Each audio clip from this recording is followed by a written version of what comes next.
కాంగ్రెస్ ప్రభుత్వం తీసుకొచ్చిన సన్న బియ్యం పథకంపై ఇప్పటికే క్రెడిట్ వార్ మొదలైంది. పేదల కోసం ఆలోచించే ఈ పథకం తెచ్చామని కాంగ్రెస్ అంటుంటే ఈ పథకం ఖర్చులో మెజారిటీ వాటా కేంద్రానిదే అనే వాదన తెరపైకి తెచ్చింది బీజేపీ. తాము తీసుకొచ్చిన సన్నబియ్యం పథకం చరిత్రలో నిలిచిపోతుందని, చరిత్రలో ఎవరు సీఎం అయినా ఈ పథకం కొనసాగించాల్సిందేనని స్పష్టం చేశారు సీఎం రేవంత్. కాంగ్రెస్ పార్టీ ఎప్పుడు పేదల కోసమే ఆలోచిస్తుందని, అందుకే వారి ఆకలి తీర్చేందుకు ఈ పథకం తెచ్చామని సీఎం రేవంత్ తెలిపారు. సోనియా గాంధీ ఆహార భద్రతా చట్టం తీసుకొచ్చేందుకు ఎంతో కృషి చేశారని కామెంట్ చేశారు. ఆనాడు ఏదో ఒక పండుగ నాడు తెల్లన్నం తినే ప్రజలకు నిత్యం ఒక్క పూటైనా తెల్లన్నం తినే పరిస్థితులు ఎన్టీ రామారావు గారు తీసుకొచ్చారు.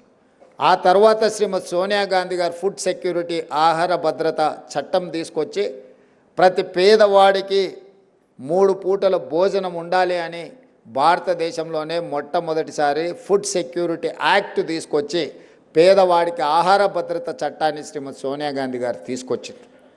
ఆ విధంగా అంచెలంచెలుగా పేదల ఆకలిని తీర్చడానికి ప్రభుత్వాలు తీసుకున్న నిర్ణయాలు ఈరోజు పేదలకు ఆకలిని దూరం చేసే ఒక దిశగా మనం ప్రయాణం చేస్తున్నాము.